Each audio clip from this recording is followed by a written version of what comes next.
Muy buenas tardes a todos y a todas ustedes. Bienvenidos a esta reunión organizada por el Centro Peruano de Estudios Sociales, en la que tendremos la ocasión de compartir con ustedes la presentación de esta nueva publicación. Ahí la pueden ver, es Derecho a la Tierra y Concentración de la Propiedad, que es una compilación de artículos de la Revista Agraria del año 2008 a 2021, en la cual se ha colocado una serie de artículos, en realidad 68 artículos producidos en este periodo, que dan cuenta del trabajo de CEPES en torno a este tema.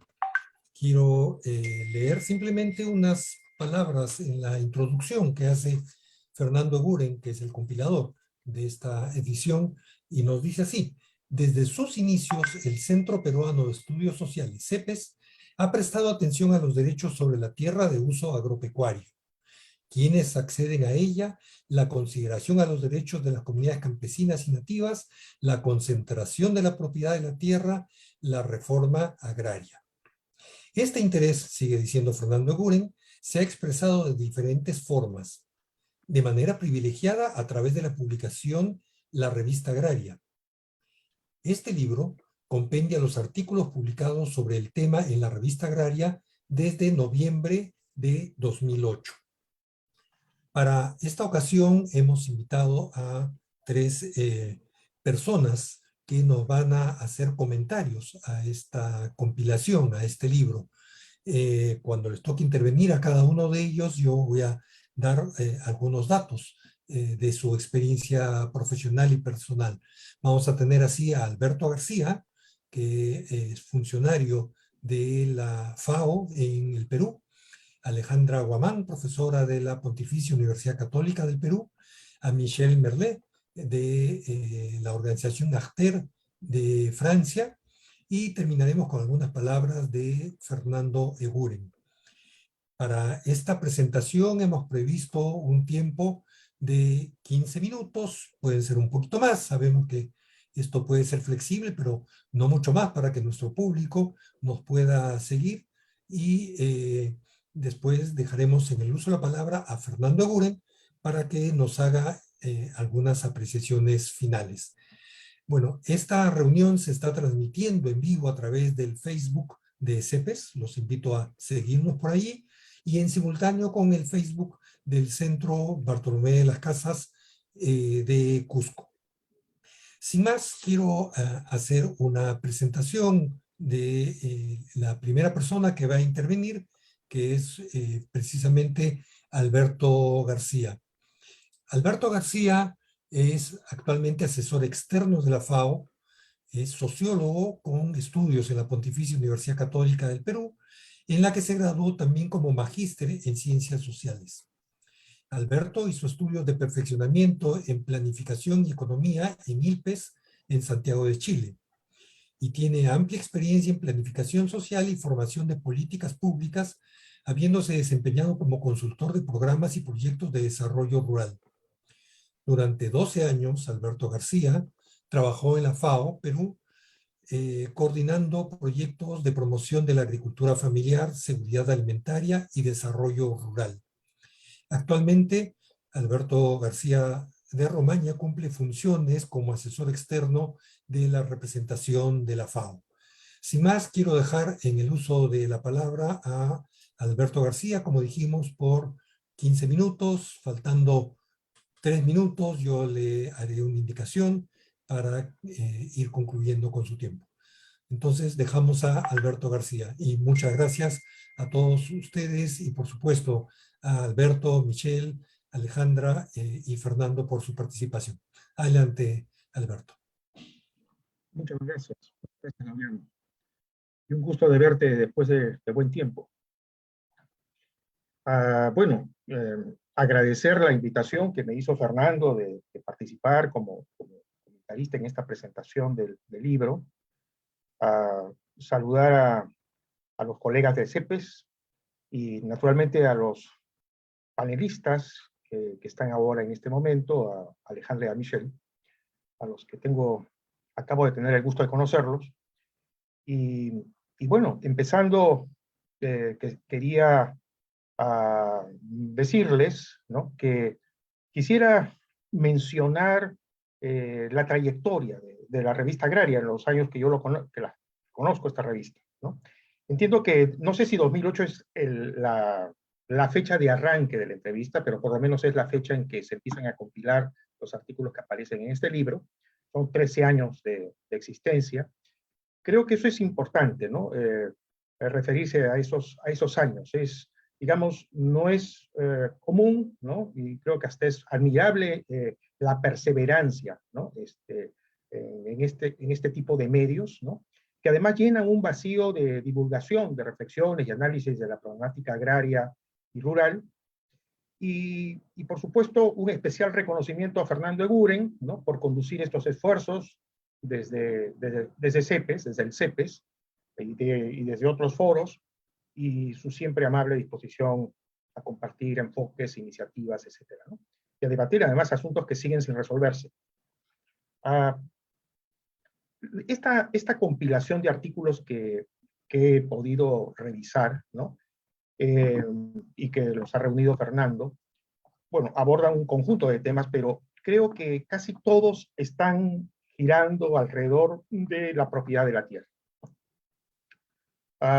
De alguna manera, el propio Fernando lo aborda este tema de la propiedad de la tierra a lo largo de la compilación, ¿no es cierto? Pero el año 2009, precisamente, él discute, ¿no?, retóricamente, naturalmente, con Hernando de Soto, ¿no?, sobre el libro de Soto, sobre el misterio del capital, y llamaba a su artículo el misterio político de la propiedad, ¿no?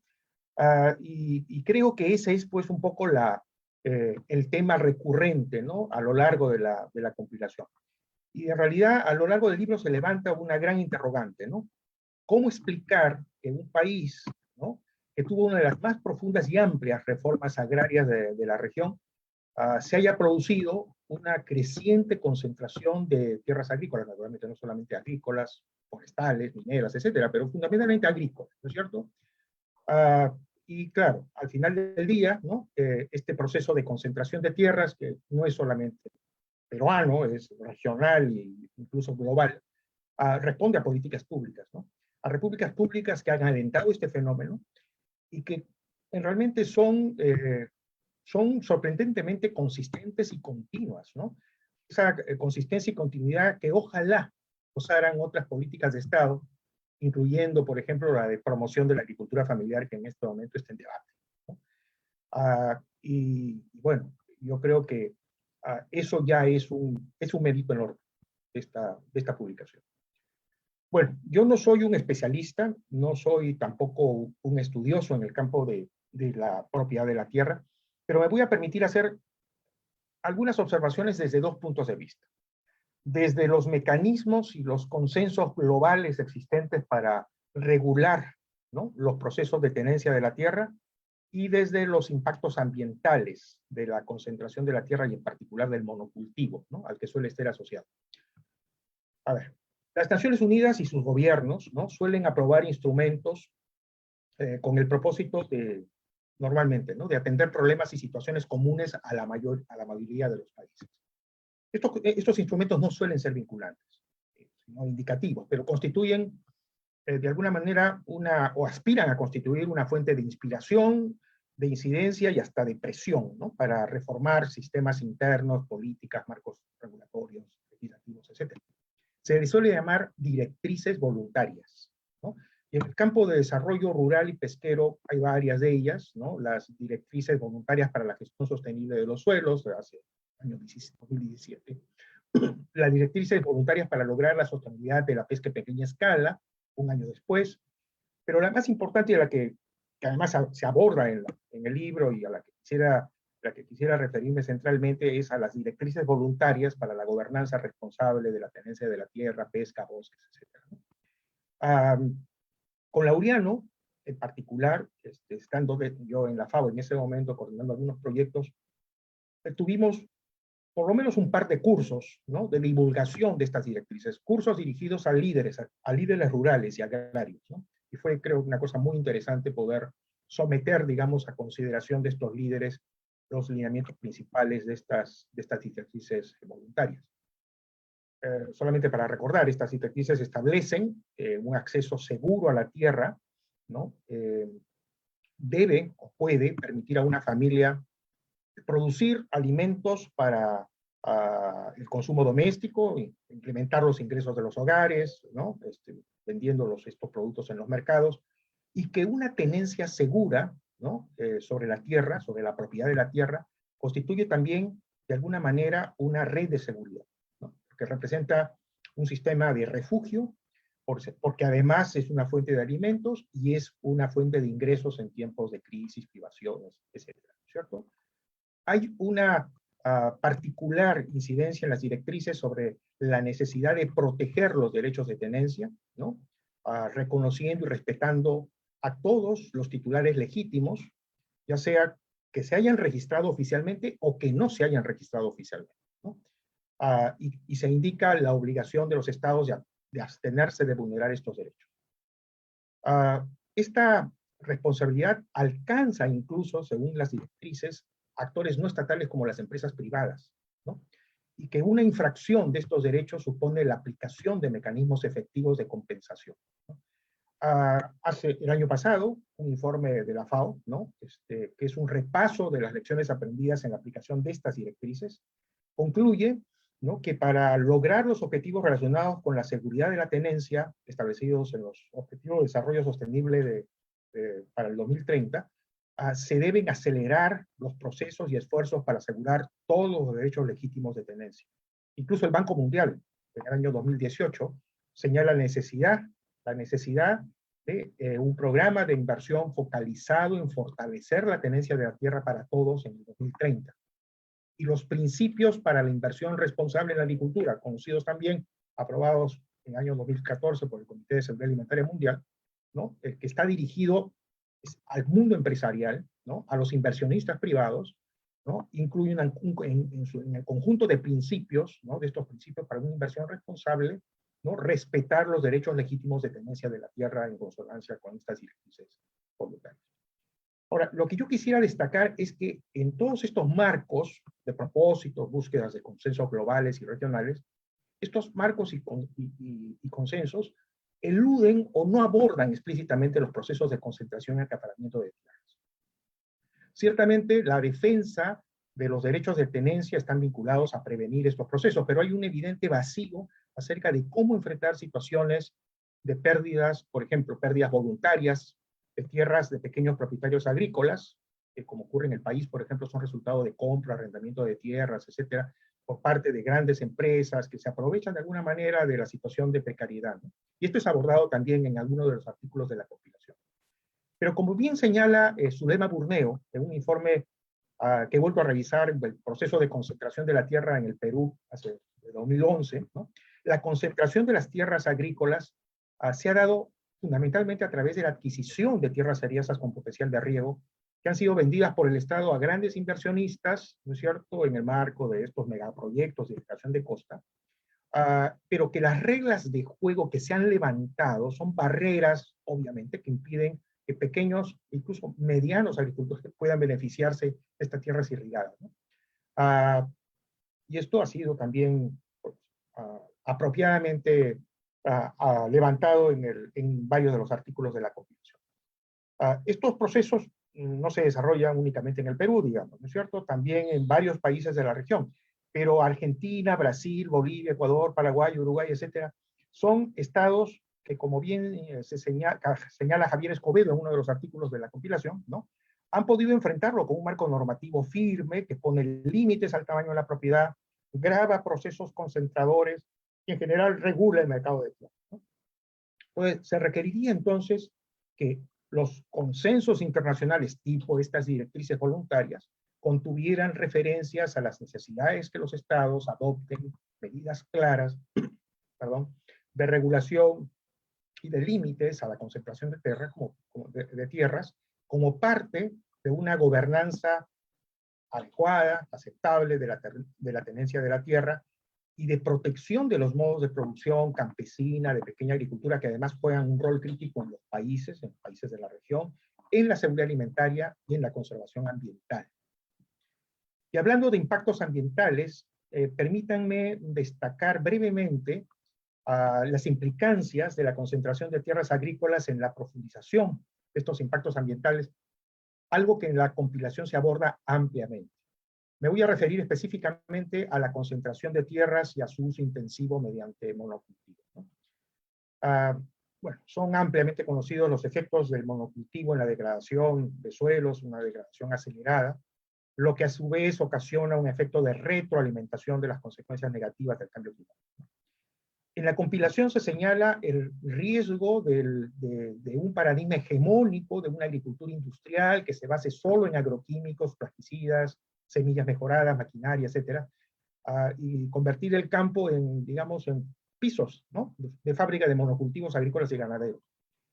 Este paradigma, digamos, en México se le conoce como el agrocidio, ¿no?, y ha sido aplicado durante décadas en México, y ha provocado, pues, y hay estudios sobre esto, grandes procesos de exclusión económica y social, etcétera, y una degradación muy amplia, una degradación ambiental muy amplia. En las notas, perdón, en la compilación hay notas que tocan directamente estos impactos, ¿no? Me refiero, por ejemplo, a la de Beatriz Salazar sobre los proyectos de irrigación de la costa, a Anaís Marshall sobre los impactos sociales y ambientales de la industria, a José Luis Dangmer sobre la expansión de la palma aceitera, a Miguel Ángel Pintado sobre biocombustibles y alimentos, y destaco el artículo de Fernando que plantea la pregunta clave: ¿cuán sostenible es la agricultura moderna? Creo que levanta casi todos estos temas y estos problemas, ¿no? Pero tal vez los casos con mayor evidencia, ¿no?, sean los de cultivo de palma aceitera y el mal uso del agua en la costa, ¿no? Hay otros efectos que también menciona Fernando, como el uso de las energías fósiles, ¿no es cierto? Pero me quiero referir fundamentalmente a estos dos: palma aceitera y uso de agua, ¿no? Bueno, la FAO, por ejemplo, ha estudiado ampliamente la expansión de la palma aceitera en Indonesia y Malasia, ¿no?, que es además son los países que abastecen, ¿no?, los productos que derivan de la palma aceitera, casi el 80% atienden la demanda mundial. Uh, pero la demanda creciente ha llevado a que la palma aceitera, este cultivo, se empiece a instalar, ¿no?, en la región, específicamente en el Perú, en las zonas amazónicas, Ucayali, Loreto, fundamentalmente Ucayali y Loreto, pero también San Martín y Huánuco. Han pasado en 18 años de 20.000 hectáreas a más de 95.000. Y esta expansión, ¿no?, ha sido favorecida por muchas cosas, pero entre ellas por los confusos procedimientos que existen sobre cambio de uso de suelo, donde interviene el Ministerio de Agricultura, pero también el Ministerio del Ambiente, y además la falta de capacidades de los gobiernos regionales en los que recaen en muchos casos las decisiones finales, y por supuesto clarísimos indicios de corrupción, ¿no? Alberto, Sí. disculpa, te quedan 3 minutos. Uy, ya. Ok, disculpen. Bueno, es cierto que buena parte de estos cultivos se instalan en suelos previamente degradados, pero en otros casos lo hacen cerca, luego de talar bosques naturales y degradar los ecosistemas amazónicos, etc. Es lo que se está llamando además los desiertos verdes, ¿no? Y el mal uso del agua, hay como dos fenómenos, ¿no? Lo que ocurre en este momento en Ica, ¿no?, por la sobreexplotación de la napa freática, ¿no?, en Villacurí, por ejemplo, Lanchas, etcétera, y que ha conducido, amenaza la viabilidad futura de la actividad agrícola en esta región. Y en la costa norte un fenómeno inverso, ¿no?, un exceso de agua como resultado de la afluencia de los trasvases, ¿no es cierto?, que ha exacerbado los problemas de salinización por ausencia de políticas y además de proyectos de drenaje, ¿verdad?, inutilizando áreas que podrían servir al cultivo en las márgenes de los grandes proyectos, por ejemplo, ¿no es cierto? Estos son solo algunas de las cuestiones, ¿no?, que a lo largo de estos años ha abordado la revista Agraria. La revista Agraria ha constituido en este caso una tribuna de difusión, pero especialmente una tribuna de denuncia desde mi punto de vista. Cuestiones que no suelen estar en las plataformas mediáticas acaparadas por el milagro exportador, ¿no?, o agroexportador. La revista Agraria y sus articulistas, desde mi punto de vista, han sido un persistente han constituido un persistente llamado de atención sobre las consecuencias que supone para el Perú apostar únicamente por un modelo de desarrollo agrario con claras limitaciones y exclusiones, y también un llamado a persistir en avanzar hacia un desarrollo agrario y rural productivo, pero también inclusivo y sostenible. Muchas gracias.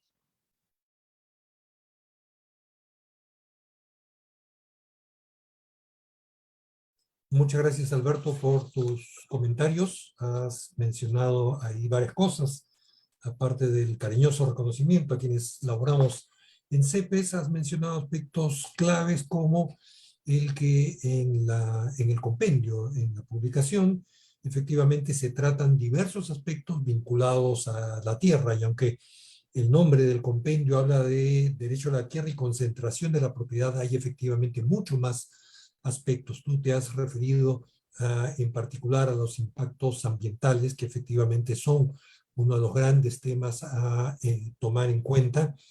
Y por supuesto, en la vinculación, porque esto no es simplemente una cuestión de caprichos, sino de ver cómo en general estas preocupaciones son compartidas con otros países y están plasmadas inclusive en instrumentos internacionales como, primero, las directrices voluntarias para la gobernanza responsable de la tierra, la pesca y los bosques, y más recientemente los Objetivos de Desarrollo Sostenible. Entonces, agradecemos tu intervención, tus comentarios, Alberto, y ahora quiero dejar en el uso de la palabra a Alejandra Guamán. Alejandra es socióloga, perdón, antropóloga, está especializada en desarrollo rural y es actualmente maestrante en antropología, medio ambiente y desarrollo en el University College de Londres, en el Reino Unido. Se desempeña como investigadora del Taller Etnológico de Cultura Política de la Pontificia Universidad Católica del Perú en las áreas vinculadas con los medios de vida rurales, economías familiares, gobernanza de recursos naturales y participación política.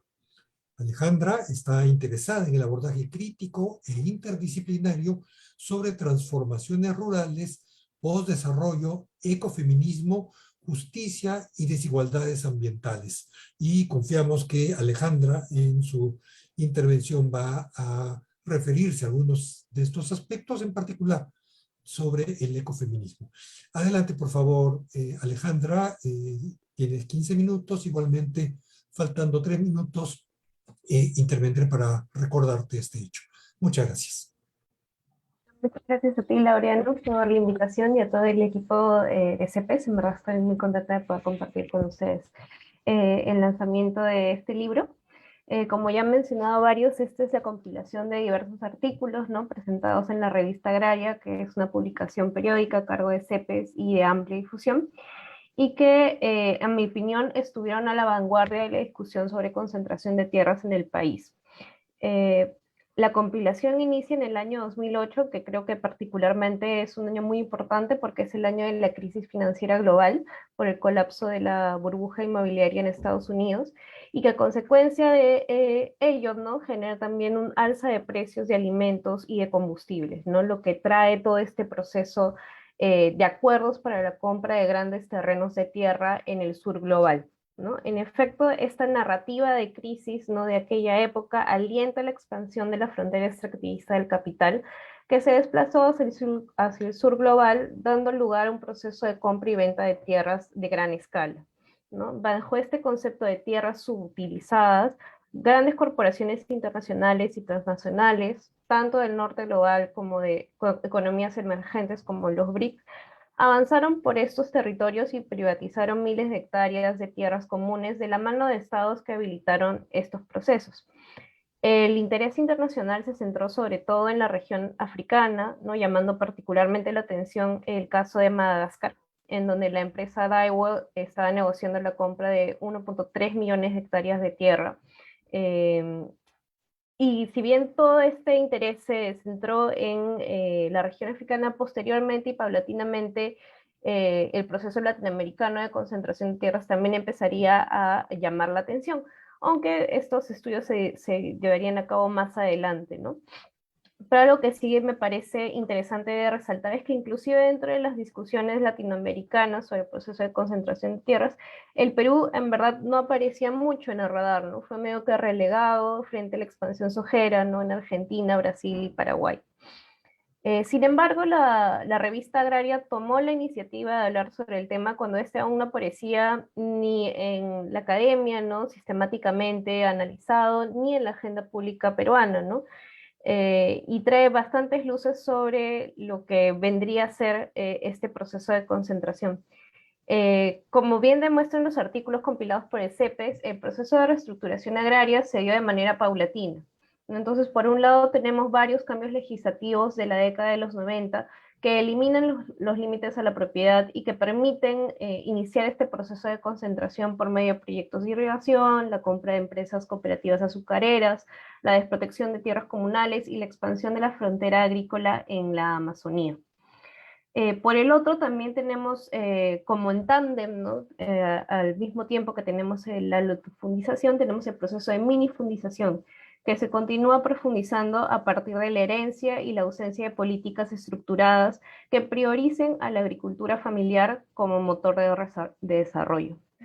Así, si bien la discusión global sobre el acaparamiento de tierras empezó en 2008, el fenómeno peruano y en general el latinoamericano comienza mucho antes de este punto específico del tiempo con la crisis financiera, ¿no? En efecto, la estructura para el ejercicio de la concentración está estrechamente vinculada con los cambios legislativos de corte neoliberal de la década de los 90. Sobre estas primeras publicaciones de CEPES y por qué resalto que me parece que estuvo a la vanguardia del tema, quisiera sobre todo resaltar el número 107 de la revista Agraria, cuyo fue un especial sobre concentración de tierras, y este especial forma parte de la compilación que tenemos como libro el día de hoy, y que fue una de las primeras reflexiones ordenadas sobre el proceso, ¿no? Inclusive llegando a conclusiones, ¿no? Que irían a la vanguardia de discusiones que luego se entablarían en otras latitudes sobre el acaparamiento de tierras latinoamericano, ¿no? La idea de que es un proceso que viene antes de la crisis financiera, la idea de que es un proceso que viene atado de las reformas neoliberales, la idea de que también tiene mucho que ver con los procesos post-reforma agraria, ¿no? Como ciertos actores se repiten en este proceso, pero de una nueva manera, ¿no? Adaptándose a las lógicas y estrategias de el capitalismo neoliberal, me pareció muy interesante y muy avanzada para esa época, ¿no? Si revisan el número completo, ¿no? En la página web del CEPES, inclusive podrán encontrar fragmentos de entrevistas a diversas personalidades de la época, ¿no? El dirigente agrario Andrés Luna Vargas, el propio José Quimper, ¿no? El empresario agroexportador. Y además creo que este número cuenta con otros artículos interesantes de la época, ¿no? Como artículos sobre el régimen de los trabajadores agrarios, una mirada crítica sobre la posibilidad de la restitución de los aranceles agrarios, entre otros que creo que vale la pena seguir viendo para aquellos interesados en el tema. Ahora bien, volviendo a la compilación, quisiera intentar un ejercicio de periodización y de temáticas de los artículos compilados. Para empezar, tenemos estos múltiples artículos de 2008 a 2013 que dan cuenta de la urgencia que se vivía en la época por discutir la concentración y por ponerla en agenda, ¿no? Para que se vuelva un tema en la agenda pública. Y después tenemos otro conjunto de artículos de 2014 a 2021 que, si bien no son tan numerosos, nos dan, creo que, una mirada más a profundidad, ¿no? Más calmada sobre estos efectos de la concentración. Entonces, bueno, esta primera explosión de artículos sobre la concentración de tierra acompaña también, va en paralelo a una fiebre mundial, ¿no? Sobre el tema, así como esta fiebre por la tierra, también una fiebre por analizar el tema de la concentración, y se hicieron muchas publicaciones, ¿no? Desde distintas latitudes sobre lo que en inglés sería llamado el land grab, ¿no? Entonces, conscientes de este debate, me parece que una de las fortalezas de los artículos de la revista Agraria y de las notas que se presentan es que en su conjunto permiten articular la discusión a distintas escalas, ¿no? A escala internacional, nacional y local. Primero, engancha a nivel global por tratarse de un fenómeno de estas características con lógicas de acaparamiento particulares a este tipo de capitalismo tardío, ¿no? Me estoy refiriendo en específico a las lógicas de financiarización, la especulación con las tierras, ¿no? Que le dan un carácter más específico a este proceso de expansión sobre las tierras comunes. En segundo, a nivel nacional, entra en discusión con procesos históricos de más largo alcance, ¿no? Como ya lo han mencionado, mencionaste tú, lo ha mencionado Fernando en la presentación, y también Alberto, que es específicamente los cambios en la estructura agraria durante el siglo XX, ¿no? Y críticamente conversar sobre estos procesos post-reforma agraria. Y tercero, también nos presenta esos estudios de caso, ¿no? Que tejen lo que ocurre a nivel local con estas otras escalas para así mostrar los complejos ensamblajes de los procesos de concentración. Algunos de los principales temas que convocan este primer ciclo de artículos son el proceso de reestructuración agraria, la reconcentración, como decía, trayendo colación la reforma agraria, las trayectorias por reforma, y lo cual nos permite explorar los distintos caminos que dieron lugar a la concentración, ¿no? Desde esta mirada un poco más panorámica, ¿no? Sobre los distintos medios para la concentración, pero también desde estudio de casos regionales que nos permiten digamos, hacer ese zoom sobre cómo se ha ido reestructurando la tenencia de la tierra, por qué medio se ha logrado ampliar la propiedad de los grandes capitales frente a la pequeña agricultura familiar. Como decía, algunos de estos medios que se reseñan en el compendio no son la privatización de las azucareras, la ampliación de la frontera agrícola, por la irrigación, ¿no? Los mercados de tierra, la presión sobre las tierras comunales. Por otro lado, también hablar de la reforma agraria, discutir sobre la reforma agraria, nos lleva a problematizar un mito que creo que todavía se mantiene, ¿no? Que es este mito de que las haciendas eran un símbolo de eficiencia y desarrollo. Y a día de hoy, este mito como que se encuentra reinterpretado, ¿no? En el mito de desarrollo agroindustrial, y es un tema que en varios artículos editoriales se pone a debate, ¿no? Esta idea de la tensión entre la gran empresa agraria y la agricultura familiar, ¿no? Y cómo no solo a nivel, digamos, de eficiencia económica se puede poner en cuestión este mito, sino que también tenemos todos estos otros efectos, ¿no? De cada uno de estos modos de utilizar el suelo, como los impactos socioambientales que también mencionó en detalle Alberto, ¿no? De cada una, y cómo estos ensamblajes en su conjunto tienen distintas potencialidades para generar procesos de bienestar en la población, ¿no? Un ejemplo de ello es el de la producción agraria en Chavimochic y en el Valle de San Lorenzo, pero también existen varios casos más presentados a lo largo de los diversos números de la reforma agraria.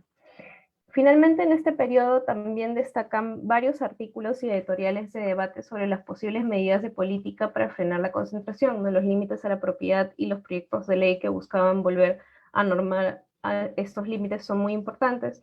Y también se exploran otras medidas de política, ¿no? Como la moratoria de proyectos de irrigación, para poder replantear esta idea, que es algo que no se ha hecho, el cuestionamiento de los subsidios brindados a las agroindustrias en general, entre varios otros temas, ¿no? Los artículos posteriores de este primer boom de preocupaciones sobre la concentración de 2014-2021 ya no tienen esta premura del debate de los primeros años, pero que vemos concentran estos esfuerzos para desmontar el boom, ¿no? Desmontar el boom agroexportador, a quién realmente está beneficiando, entrar en un debate crítico con la idea del mito del perro del hortelano, ¿no? Y nuevamente poner en cuestión si estas tierras realmente están subutilizadas, si la agroindustria es la mejor manera de utilizarlas. Y esta idea de la utilización de tierras también nos lleva a replantearnos cómo entender la tierra y el territorio, ¿no? Pensar en los múltiples usos de la tierra que quedan relegados frente a la demanda mundial de alimentos y energía, ¿no? Y ahí entramos también en el terreno de las comunidades nativas, ¿no? Y de cómo sus concepciones de territorio no están siendo incorporadas, digamos, en este tipo de debates que solo se concentran en, digamos, los retos que ven a futuro, que evidentemente son retos importantes, ¿no? De la demanda de alimentos, de la demanda de energía, pero que en esta lógica de la premura y de la crisis dejan de lado las otras crisis que van a generar al cambiar el uso de las tierras y de los territorios, ¿no? Finalmente, este último ciclo, ¿no? Cierra con el tema de la segunda reforma agraria, ¿no? El proyecto que hace poco buscaba utilizar la nostalgia y la potencia política de la primera reforma agraria de Velasco, pero que en verdad quedó muy corta en forma y en fondo, ¿no? Habiendo dicho que en verdad me parece un trabajo increíble y muy a la vanguardia del tema, sí siento que hay algunos asuntos que han quedado ausentes, ¿no? Y que forman parte de este proceso y sobre los que sería necesario continuar reflexionando.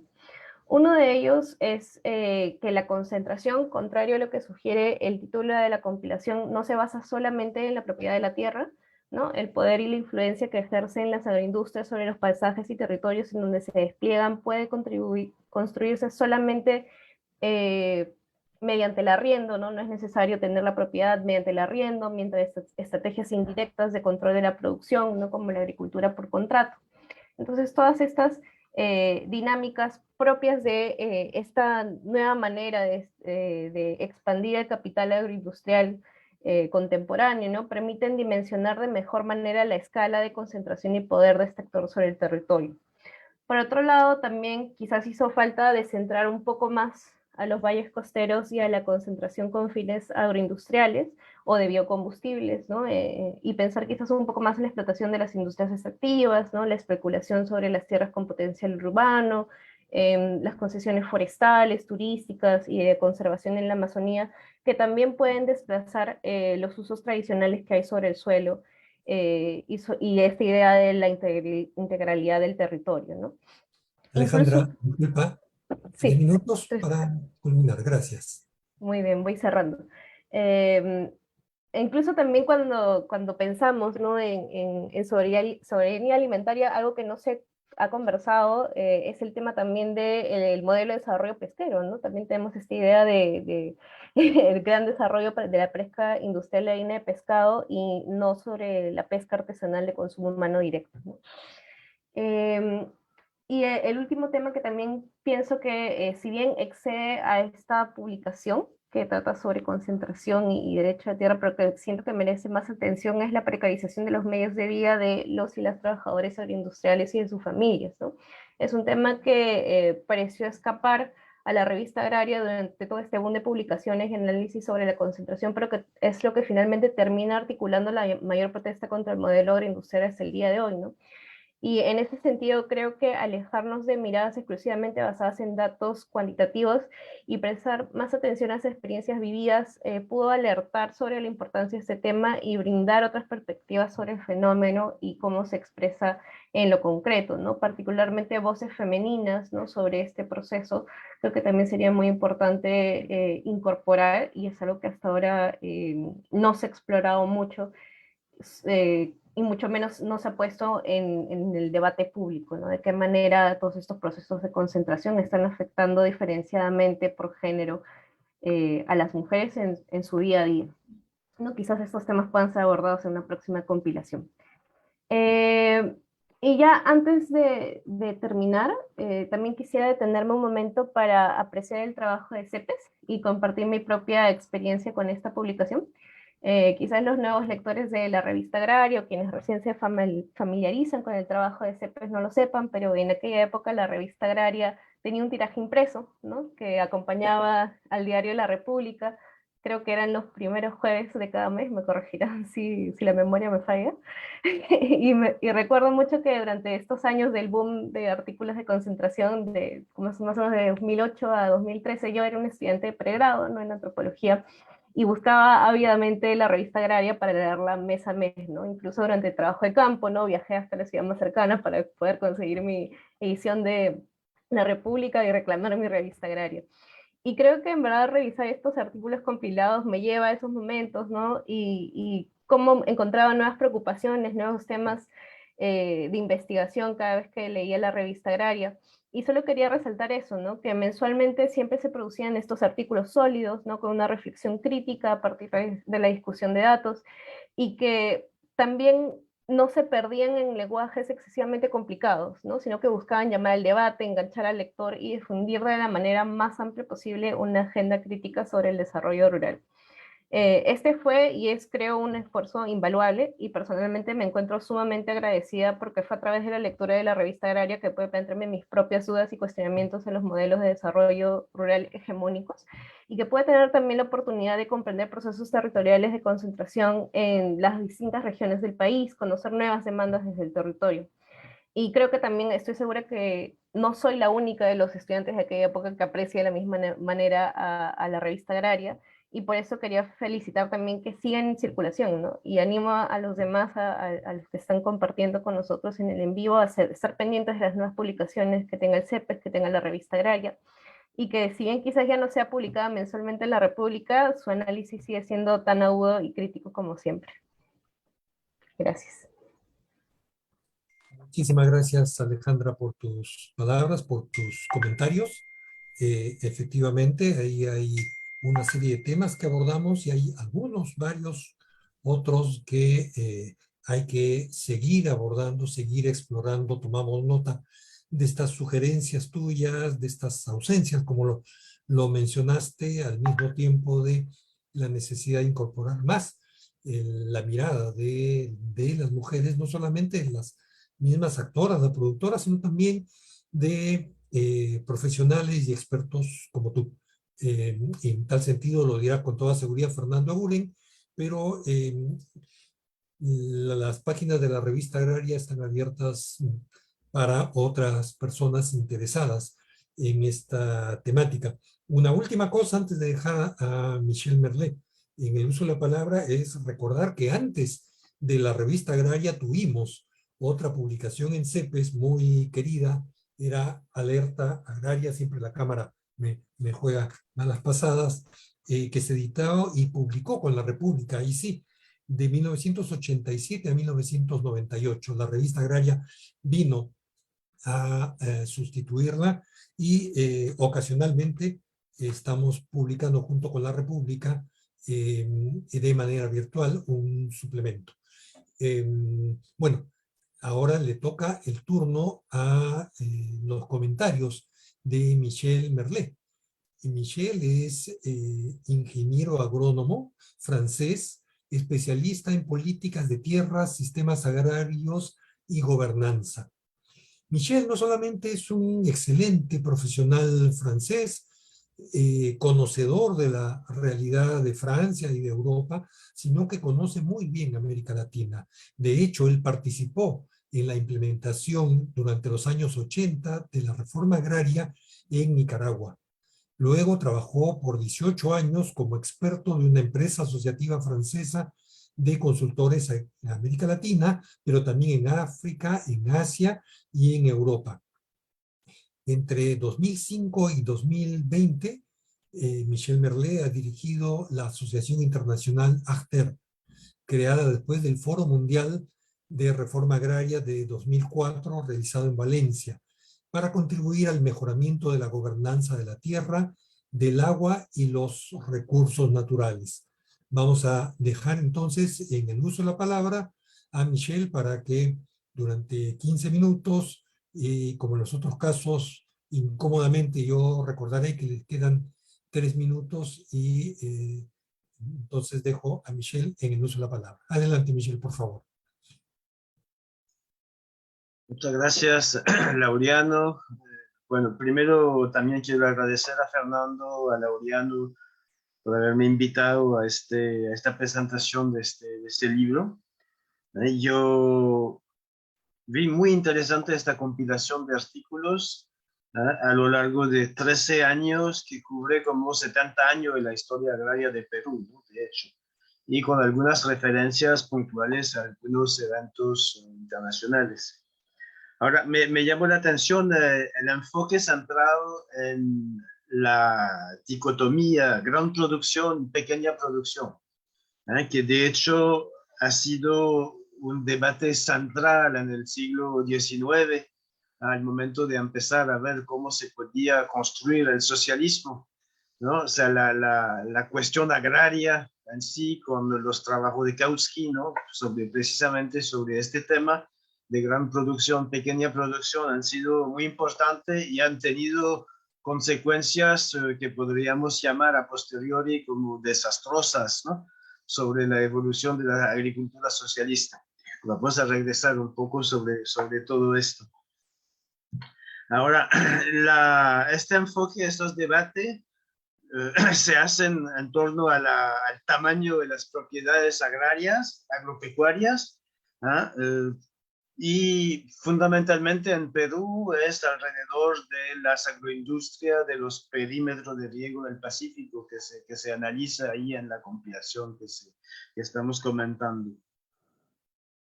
Ahora, me gustó también mucho la referencia a los enfoques de Alan García con el perro del hortelano, Hernando de Soto con el misterio del capital, Biswanger con la gente del Banco Mundial, no por las mismas razones, por supuesto, ¿no? O sea, Alan García porque el perro del hortelano es extremadamente revelador, ¿no? Del desprecio profundo, ¿no? Que tienen las clases dominantes en América Latina sobre los indígenas y los campesinos.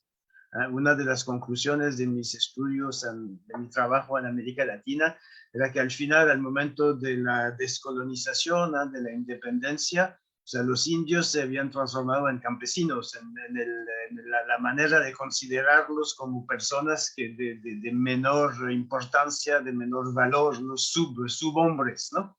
Prácticamente. O sea, esto yo creo que más allá de la posición política de querer expropiar a los indígenas y los campesinos de los recursos que están manejando, que es la tesis del perro del hortelano. O sea, yo creo que este desprecio es muy importante. Y Hernando de Soto, con este misterio del capital, es todo el mito, ¿no? De la propiedad, que es una cosa absolutamente nefasta. Yo creo que es muy importante también de rehacer este tipo de referencia. Biswanger probablemente es uno de los investigadores ligados con el Banco Mundial que ha hecho los trabajos, a mi parecer, más interesantes, y en particular algunas reflexiones críticas sobre la cuestión de tierra, y creo que era importante también mencionar.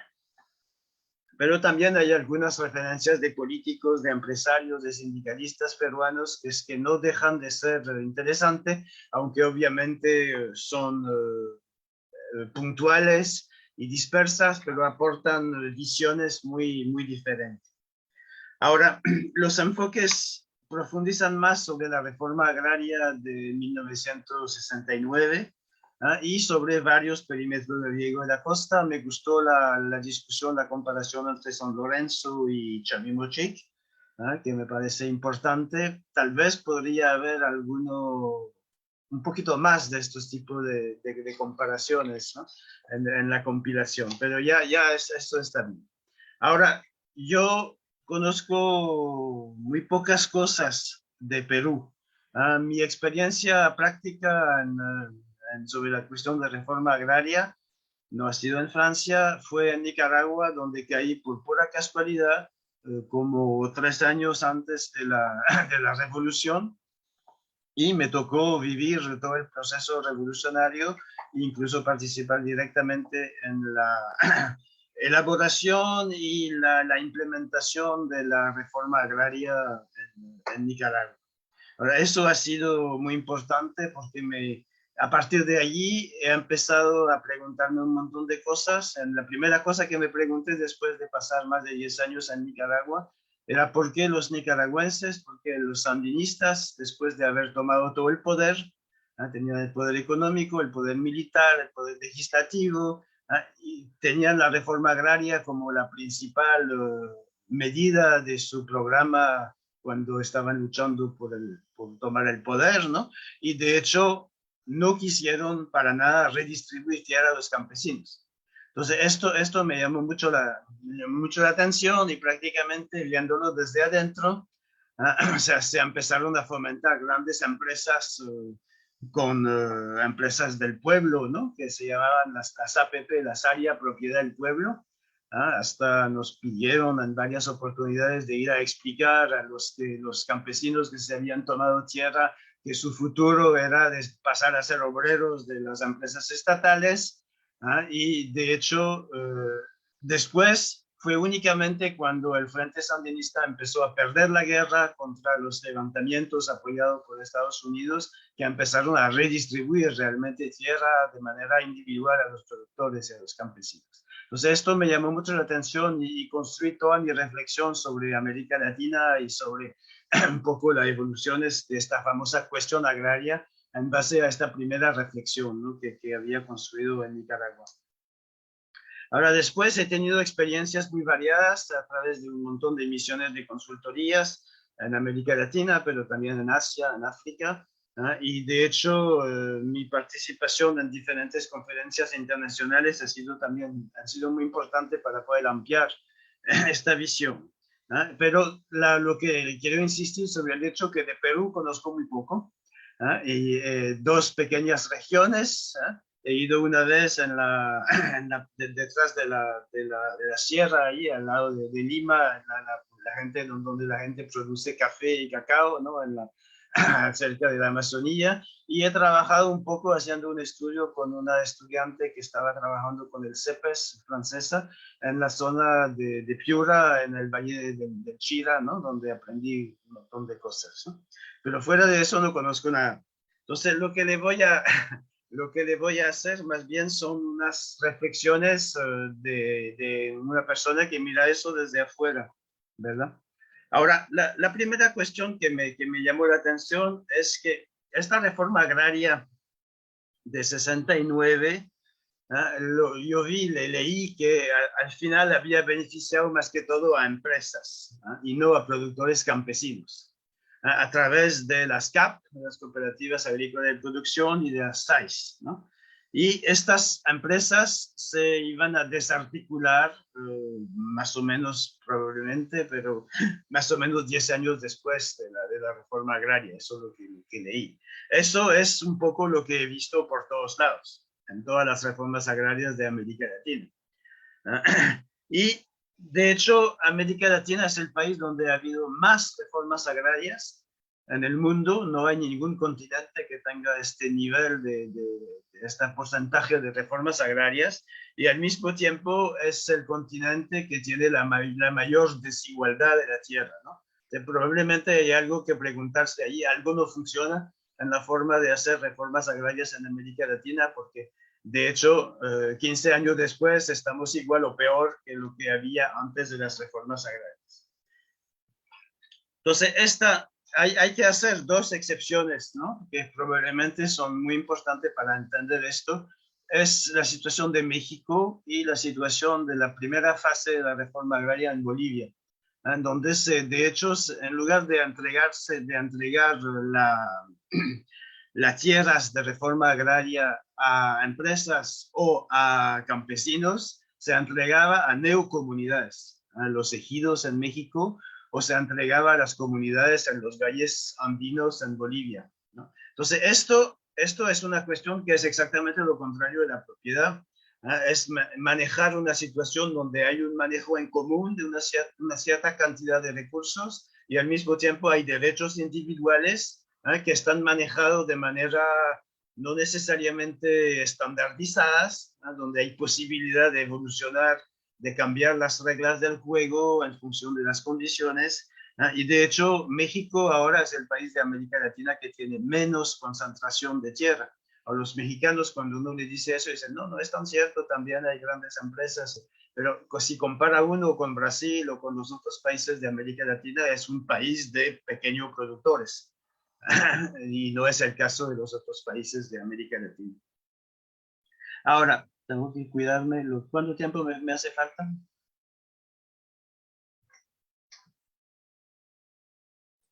Tienes 6 minutos todavía, Michel. Bueno. Entonces, yo quisiera regresar un poco sobre los conceptos que se utilizan en el compendio y que a veces no están utilizados con mucho sentido crítico, ¿no? O sea, la cuestión de la propiedad. O sea, la propiedad, nosotros hicimos este legado a la humanidad, ¿no? De inventar la propiedad después de la Revolución Francesa, y eso fue la peor cosa que pudiéramos haber hecho.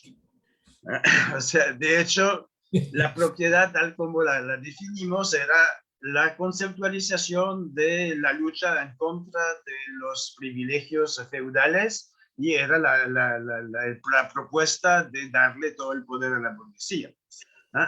Y entonces tenemos un famoso artículo 544 que dice una cosa y lo contrario, que dice que la propiedad es algo universal y algo absoluto, y después la segunda parte del artículo dice, pero está limitado por todas las reglas y los reglamentos que se puedan implementar. Desgraciadamente, en muchas situaciones, en particular en América Latina, solo se recuerda la primera parte del artículo y no de la parte de los reglamentos y las limitaciones. Ahora, generalmente la propiedad absoluta es el robo de todos los derechos que tenían otros individuos, otras personas, otros grupos sobre estos mismos territorios, estos mismos bienes, ¿no? Entonces, esto es la primera cuestión. Esto no quiere decir que no haya que tener derecho de propiedad, pero derechos que no son derechos absolutos, que son derechos que pueden ser limitados, y puede haber a la vez derechos de personas y derechos de grupos. De hecho, todos somos miembros de grupo y todos deberíamos de tener a la vez derechos personales y derechos como miembros de diferentes grupos. Ahora, otra cuestión que es bastante poco criticada es la cuestión de los inversionistas y de las inversiones. De hecho, si uno mira la historia de la humanidad, o sea, los inversionistas mayores han sido los campesinos, desde que empezaron a hacerse agricultura. Y los inversionistas de ahora, fundamentalmente, son gente que se apropian del trabajo de los otros o de los recursos naturales. Entonces, esto nosotros lo hemos defendido incluso con agencias, bancos de desarrollo en Francia estatales como la AFD, ¿no? Que de hecho financia a los inversionistas. Y de hecho, por supuesto que cuando uno le cuenta eso a los inversionistas que están en la sala, no les gusta. Pero de hecho, no es... A veces me dijeron, pero no está diciendo ladrón usted, ¿no? O sea, no estoy diciendo ladrón, yo estoy diciendo que, de hecho, todo el sistema está hecho para que se apropien de los bienes de otro, o del trabajo de otro, pero es ilegal. Esos son ladrones legales, pero son ladrones sin embargo. Bueno, la otra cuestión importante que me llama la atención está mencionado en algunas partes del compendio, pero no mucho, es la incapacidad de poner un sistema que permita manejar los intercambios de derechos después de las reformas agrarias, que sea por las herencias, que sea por la venta o la compra, o por los alquileres, después de que se termine las reglas estatales muy fuertes que se establecen al inicio de las reformas agrarias. O sea, esto, de hecho, en Nicaragua, en Honduras, viví eso muy claramente, pero me parece que ha sido igual en Perú, pero no estoy seguro, habría que ver. O sea, cuando la gente empezó a parceliarse las cooperativas, vendieron las parcelas, no había ninguna capacidad de regular estas compraventas.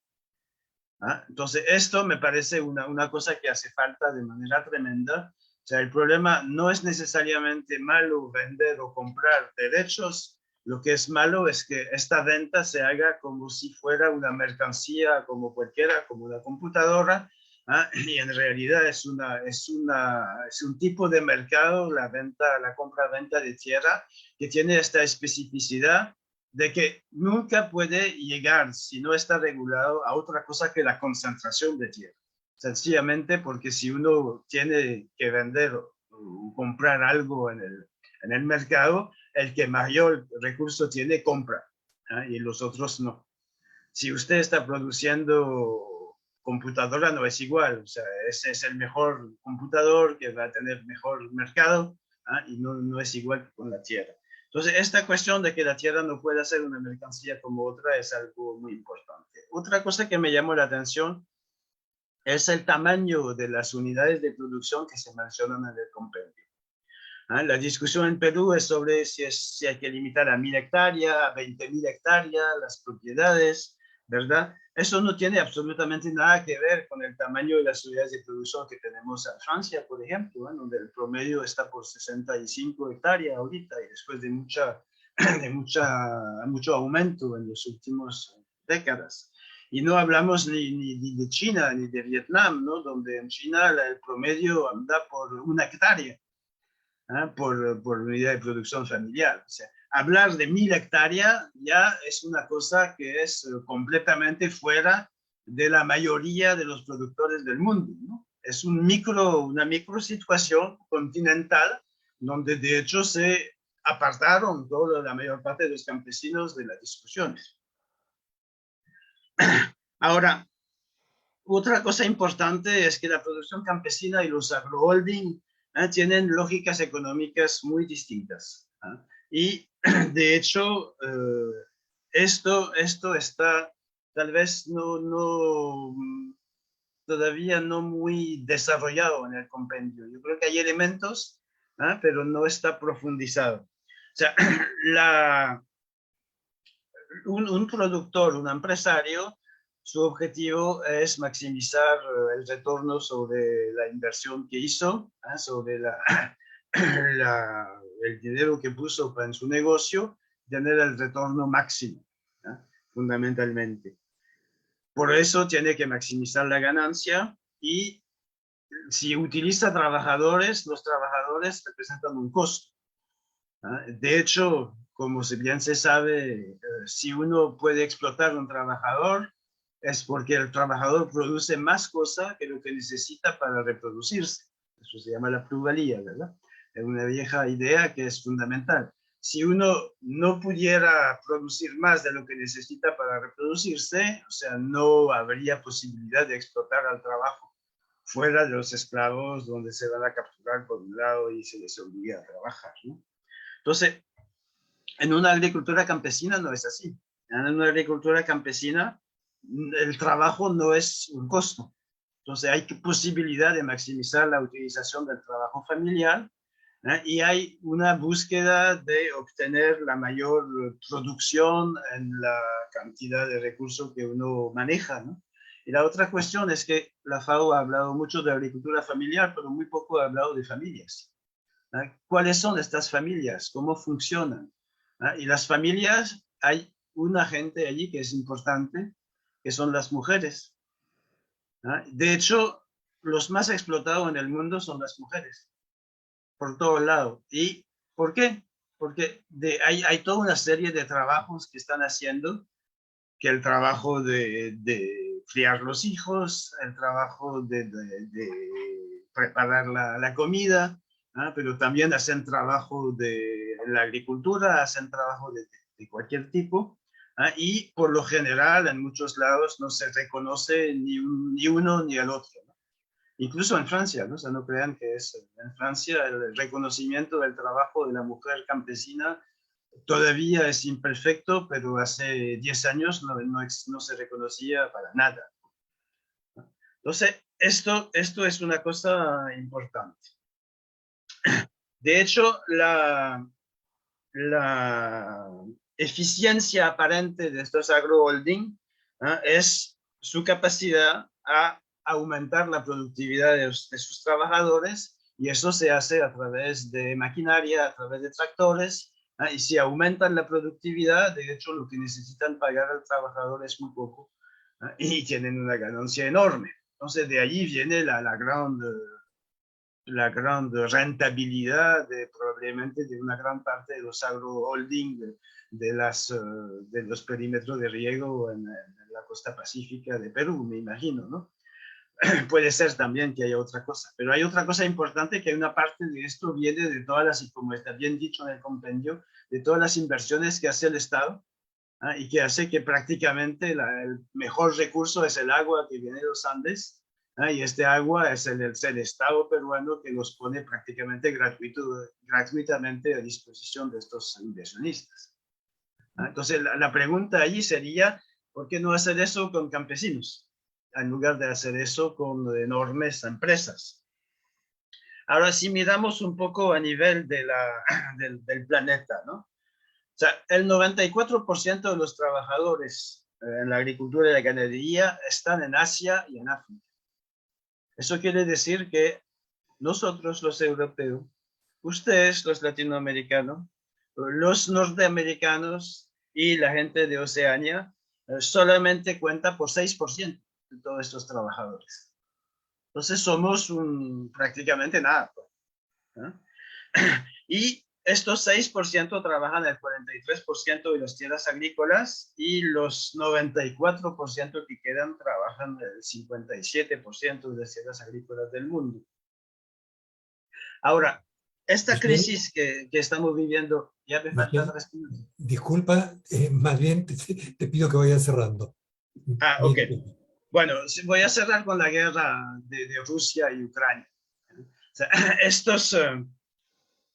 estos países socialistas han logrado ser grandes productores de cereales, pero han logrado eso sobre la base de una producción que es completamente no viable. Entonces, todo lo que exportan, al final, no produce nada que sea realmente útil para el desarrollo de su economía. De hecho, fue una de las razones de la caída de la Unión Soviética.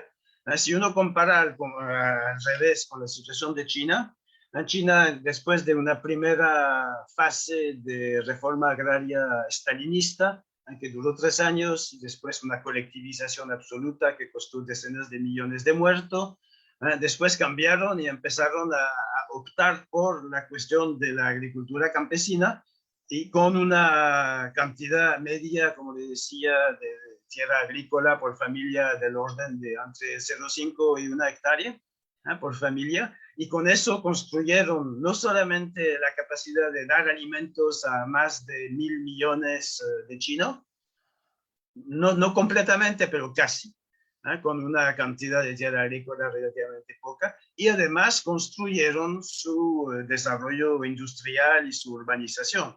Entonces, esto lo lograron con campesinos de menos de 1 hectárea de tierra por familia. Yo creo que eso es importante para discutir un poco qué se podría hacer, y con eso voy a terminar. Y por supuesto habría que mencionar un poco el desafío climático. Yo creo que la gran producción agromecanizada está condenada, de hecho, por diferentes razones, pero en particular por la cuestión climática, pero no únicamente, también por la situación de desempleo que eso crearía si estuviéramos transformando todos los 94% de trabajadores que están en Asia y en África con el mismo esquema de modernización de la agricultura que hemos tenido en Europa o que tenemos en América Latina. De hecho, estaríamos con una situación de desempleo total y la guerra sería inevitable de manera un poco por todos lados. Voy a terminar con esta nota no de optimismo, sino de realismo. Muchísimas gracias, Michelle. Has complementado los comentarios anteriores con algunas ideas bastante valiosas. Esta mención a la experiencia de la reforma agraria con las similitudes y diferencias de otras reformas agrarias en América Latina. El caso más particular que mencionaste fue el de México. Y esta idea que empalma con uno de los comentarios de Alberto García, que está recogida, por ejemplo, en las directrices voluntarias para la gobernanza responsable de la tierra, que señala que también los campesinos son inversionistas. Esa siempre me pareció una expresión muy clara, muy fuerte. No solo son inversionistas los que vienen con grandes capitales, también el campesino pone su trabajo, semillas, sus abonos, su gestión, y entonces eso creo que no hay que dejarlo solamente en ese documento, esas directrices, sino en otros lados. Por lo demás, el tema de los límites es algo que aparece repetidamente en los artículos trabajados. Entonces yo quiero agradecerles a Alberto, Alejandra y Michelle por su participación en este evento, que es un evento internacional. Omití mencionar eso porque tenemos que agradecerle especialmente a Michelle, que pasadas las 11 de la noche se ha conectado desde París para participar en esta presentación. Así que reiteramos el agradecimiento a Michelle. Yo voy a dar el uso de la palabra a Fernando Eguren, pero quiero leer un par de preguntas que nos han llegado al chat. Estas 2 preguntas son de don Manuel Flores Calderón, que pregunta en primer término, en la mirada histórica fue correcto, dice, liquidar el latifundio, pero no se dignificó a las empresas estatales. Además, pregunta, ¿dejó un pasivo legal y económico al no pagar las expropiaciones? Entiendo que es las expropiaciones a los expropietarios de tierras o latifundistas. Y tiene otras preguntas. Dice, se habla de una segunda reforma agraria, esto es más bien a la realidad actual. Se habla de una segunda reforma agraria, pero esta solo ve créditos al agricultor. No se habla de tecnificación. Y señala, tras el fujimorismo se ha dado una nueva concentración de tierras agrícolas a manos de empresas agroexportadoras. Creo que Fernando Eguren, el presidente de CEPES y el autor de esta compilación, puede responder o comentar a estas preguntas y por supuesto a otros temas. Y no olvidemos que en una semana más debemos tener una reunión similar para hacer una presentación, en este caso, de esta publicación, las condiciones laborales en la agroindustria costeña, un tema al que se han referido algunos de ustedes. Sin más, dejo a Fernando Eguren, igualmente para sus 15 minutos de comentarios y un intento de respuesta a las preguntas de Manuel Flores. Adelante, Fernando.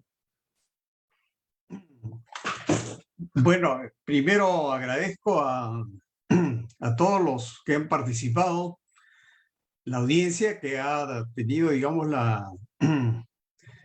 el interés en escuchar la presentación de este compendio y agradezco particularmente a nuestros tres comentaristas, ¿no? A Alberto García, que ha estado muy cerca de los vaivenes de las políticas agrarias del país durante muchos años, en tanto asesor de la representación de la FAO en el Perú. También a Alejandra Guamán, que expresa el interés que las nuevas generaciones tienen por la construcción de una sociedad más justa y pone sus conocimientos como antropóloga en los que está profundizando en una prestigiosa universidad inglesa para el logro de este objetivo. Finalmente, mis agradecimientos a Michel Merlet, quien además nos ha puesto una agenda, ampliado una agenda de discusión, análisis hacia adelante, y quien nos recuerda que los temas y problemas que nos reúnen esta tarde no son privativos del Perú o de los países llamados en desarrollo, sino también de los países más desarrollados, entre ellos el suyo, Francia. La revista agraria, como ya lo mencionó Laureano, se publica desde el año 1999 y durante la mayor parte de estos años se difundió a nivel nacional, lo recuerda bien Alejandra, mes a mes, encartado en la República. Lamentablemente, por el agostamiento de los recursos, hemos tenido que convertir nuestra publicación mensual en trimestral y básicamente por una difusión virtual. Y hubo un antecedente, también lo ha mencionado Laureano, de la revista agraria, que fue el Alerta Agrario, que publicábamos mensualmente, también se distribuía a través de la República, y que se inició en 1987. Hemos cubierto, pues, un cuarto de siglo. El CEPES ha cubierto un cuarto de siglo observando y analizando la cuestión agraria en el Perú y las políticas sectoriales de 9 gobiernos y presidentes, 2 periodos de Alan García, 10 años de Alberto Fujimori, 8 meses de Paniagua, 5 años de Alejandro Toledo y de Ollanta, casi 2 de Kuczynski, 2 y medio de Vizcarra, 8 meses de Francisco Sagasti y hasta el momento 8 meses de Pedro Castillo. Por si acaso no estoy contando a Merino. En ese cuarto de siglo se fueron desmontando los cambios introducidos en los años de la reforma agraria. En particular, las empresas asociativas que fueron liquidadas en su mayor parte por iniciativa de los propios asociados. Y el Estado se fue apartando de su involucramiento con el sector. Desde la década del 90, Alberto Fujimori introdujo cambios fundamentales en la institucionalidad agraria, eliminó las trabas legales al mercado de tierras que fueron establecidas por la reforma agraria y comprometió el apoyo del Estado en la promoción de una nueva agricultura liderada por grandes empresas y corporaciones agroindustriales orientadas a la exportación. Esta orientación caracterizó lo central de las políticas agrarias de todos los gobiernos que sucedieron a Fujimori, incluyendo el actual, como lo ha manifestado el actual ministro de Agricultura, Óscar Sea. Es la única política de Estado del sector agrario que ha trascendido varios gobiernos. Y han tenido mucho éxito. Se amplió la frontera agrícola de la costa gracias a inversiones con dineros públicos y sobre tierras fiscales en irrigaciones cuyas principales beneficiarios fueron los agroexportadores. Y esto se continuará con la tercera etapa de Chavimochic y la segunda etapa de Majes-Sihuas, pues así está planificado. El Perú se ha convertido en un importante exportador de productos agrícolas. Al mismo tiempo que las tierras costeñas se han ido concentrando en pocas manos, la minifundización se ha extendido. Entre los años censales de 1994 y el 2012, se formaron 500.000 de minifundios, sobre todo en la sierra, pero también en las otras dos regiones. Precisamente en esos años se consolidó la gran propiedad costeña. Por otro lado, la expansión de las industrias extractivas, sobre todo mineras e hidrocarburos, sobre territorios de comunidades campesinas y nativas han ido debilitando sus derechos sobre este recurso y sobre su capacidad para acceder al agua. Es sobre estos procesos que desde una perspectiva crítica tratan los artículos compilados en esta publicación. Pues con estos procesos no solo se ha ahondado la inequidad en el control de los principales activos de la actividad agropecuaria, sino la agricultura industrializada se ha impuesto como un modelo de modernización para todo el sector. Y esto ocurre justamente cuando hay cada vez más preocupación por los temas ambientales y se amplían las críticas a la agricultura industrial por los efectos negativos que tiene sobre los recursos. Debo confesar una cierta desilusión por el hecho de que nuestra tesonera crítica a la distribución desigual de los recursos y a un modelo de desarrollo agrario que en perspectiva no nos parece viable en el mediano plazo, ni económica, ni social, ni ambientalmente, no haya calado suficientemente en la conciencia de la opinión pública y en los tomadores de decisiones, ni siquiera en los gremios de los propios campesinos. Observamos que hay una fascinación por las estadísticas que muestran que cada vez más exportamos más a más países, que nos convertimos en el principal exportador del cultivo A y en el segundo principal exportador del cultivo B, que pronto nos convertiremos en el 10º exportador de frutas en el mundo, que en donde antes no había sino desiertos, ahora hay inmensas alfombras verdes, monótonas sí, pues son monocultivos, y que esta fascinación vela el hecho de que hay 2 millones de familias productoras que no reciben la atención del Estado y que el 45% de ellas son pobres, según la información más reciente. Pero no nos cabe duda de que en unos años más serán otros los que presenten en un evento como este, pero espero de manera presencial, un nuevo compendio de artículos críticos a las políticas agrarias, si es que éstas continúan dando la espalda a la mayoría de las familias agricultoras, a pesar de que sobre sus espaldas y brazos recae la responsabilidad de alimentarnos. Bueno, muchas gracias y extiendo la invitación que ya mencionada por Laureano de la publicación de Ana Lucía Araujo. Le pasaremos la fecha oportunamente, que es un estudio sobre las relaciones laborales en la zona de gran presencia de la agroindustria en el Valle de Virú, en la costa norte, Y también dentro de 2 o 3 semanas presentaremos otras 2 publicaciones.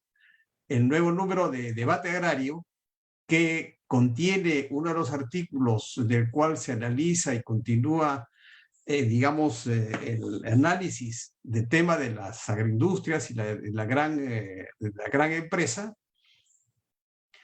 y un estudio finalmente que da cuenta de cómo está compuesta la oferta de alimentos en el Perú, no solamente de los alimentos de origen agrícola, sino de la industria alimentaria, de la pesca, cuál es el peso de las importaciones, y da respuesta así a varias afirmaciones digamos, que se difunden sobre cómo nos abastecemos de alimentos, sobre en qué basamos nuestra seguridad alimentaria, pero que hasta nuestro conocimiento no estaban sustentados sobre estudios, y por lo tanto nos sentimos contentos de poder ofrecer quizá el primer estudio, por lo menos que se difunda, sobre este tema. Muchas gracias. Las preguntas que algunos de la audiencia han planteado, las tomaremos en cuenta. Nos parece que son muy importantes para hacer reflexiones sobre digamos, más adelante en los estudios que sigamos haciendo sobre temas tan importantes para el país. Gracias. Hasta una nueva oportunidad. Muchas gracias, Fernando. Sí, en la línea de lo que acabas de señalar, solamente para que el grueso del público que nos está siguiendo sepa, hemos leído las preguntas del señor Flores, pero tenemos otras 2 intervenciones por el chat. Lindaela nos dice que es indígena de la etnia Yanesha y que cultivan yuca, plátano y cacao. Ella dice, lo que queremos es una política agraria para todos los productores sin discriminación. Y ahí podemos hablar de un doble nivel de discriminación. No solamente pequeños agricultores, comuneros, comuneras como ella, sino también su condición de mujer. Y Grisel Cherokee pregunta, ¿por qué usa este gobierno la reforma agraria si solo lo traduce en créditos, programas transitorios de competitividad? Creo que es una gran pregunta que excede el marco de esta presentación y que es una de las preocupaciones que tenemos también en CEPES. Por último, Renato Miñano pregunta dónde podemos adquirir el libro. Ya por nuestras redes sociales les informaremos de cómo pueden acceder ustedes a este libro, tomando en cuenta las restricciones que todavía tenemos debido a la pandemia. Pero hemos aprovechado muy bien los comentarios de los 3 amigos de Alberto, Alejandra y Michelle. Los hemos ajustado. Siempre el papel del moderador es muy ingrato. Yo quisiera concederles, si lo consideran ustedes pertinente, 1 minuto, máximo 1 minuto y medio, para que puedan añadir alguna cosa o despedirse. Alberto, ¿podemos empezar por ti? Gracias, Laureano. No solamente agradecer la oportunidad de poder dirigirme a ustedes, amigos, colegas de CEPES, y a la audiencia que nos está escuchando, y además a los comentaristas, panelistas que acabo de conocer. Han sido muy interesantes estas exposiciones. Hay mucho por hablar todavía sobre que se aborda en la revista Agraria, y creo que daría lugar incluso a otra mesa redonda como esta. Bueno, muchas gracias. Muchas gracias, Alberto. Alejandra. Bueno, nada, solo agradecer la invitación, ¿no?, a los colegas también por haber compartido este espacio, que creo que es muy importante seguir difundiendo todo lo que tiene que ver con la concentración de tierras. Y un comentario muy breve que me quedé pensando a partir de las preguntas, ¿no?, sobre la segunda reforma agraria y sobre los límites que hay. es que creo que no estamos viendo de qué manera la reingeniería del Estado que se hizo para apoyar la agroindustria no está siendo de ninguna manera replicada, ¿no? En esta segunda reforma agraria, por así decirlo, ¿no? Y es decir, los tres elementos básicos, ¿no? Para la producción, tierra irrigada, ¿no? Sobre todo trabajo y capital, todo ha sido ajustado justamente para que se pueda generar más beneficios, excepcionalidades, ¿no? Bajo distintas formas, de distintos niveles, el Estado ha subsidiado cada uno de estos elementos, ¿no?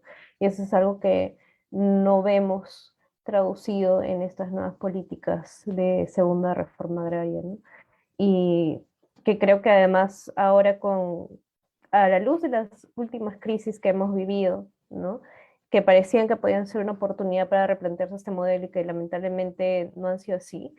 Creo que a la luz de estas crisis, de las próximas que van a venir, las próximas crisis ecológicas, es más urgente que nunca transitar hacia sistemas alimentarios más resilientes, ¿no? Autónomos, diversos, locales, y espero que eventualmente se pueda aprovechar esa oportunidad, ¿no? Para de acá a 15 años tener un panel sobre eso. Gracias. Muchísimas gracias, Alejandra. Michelle. Bueno, también quiero agradecer a Alberto, a Alejandra y a ustedes en el CEPES, a Laureano, a Fernando. Yo creo que tengo años de conocerlos. Y yo creo que realmente no hay un grupo de reflexión así que existe desde hace muchos años y que no deja de estar promoviendo una reflexión crítica, no es tan frecuente a esta altura, ¿no? Entonces, bravo y muchas gracias. Muchísimas gracias nuevamente a Alberto, Alejandra, Michelle. Han compartido muy valiosas reflexiones. Solo nos queda invitarlos a la lectura de esta compilación, invitarlos a participar en las otras actividades que hemos anunciado, agradecer igualmente a quienes nos han seguido por el Facebook y creo que esto, como ha sido dicho por ustedes, es una ocasión para seguir conversando sobre estos temas que siempre tienen muy poca atención. Comparto con ustedes una astilla que me quedó también en el corazón, así como Fernando decía, una cierta desilusión. Años me llamó una periodista que estaba muy en voga, tal vez en el pináculo de su carrera, me llamó para que comente sobre una ley. Era muy conocida, yo me preparé, constitución, leyes, para responder a sus preguntas, y la primera pregunta que me hace la señora es: ¿esta ley va a servir para solucionar un problema con un conjunto habitacional aquí en Lima? Le dije, mira, lamentablemente no, eso se resuelve con el Código Civil. Esta ley de la que tú me preguntas es para ver los problemas del agro. Segunda pregunta, entonces ¿no va a servir para solucionar ese problema? Yo le dije, no, y te repito, eso se resuelve con el Código Civil, que ve temas urbanos, y este es un tema que atañe a los temas vinculados a la agricultura, ¿no? A los campesinos, campesinas, comunidades, etc. Ya, muchas gracias. Entonces, creo que persistir en este esfuerzo es algo que, escuchándolos a ustedes, nos da energía y ánimo para seguir en esta brega. Muchísimas gracias una vez más y a todos ustedes por participar en esta reunión, y confío en que podamos encontrarnos pronto. Muy buenas tardes, muy buenas noches, Michelle.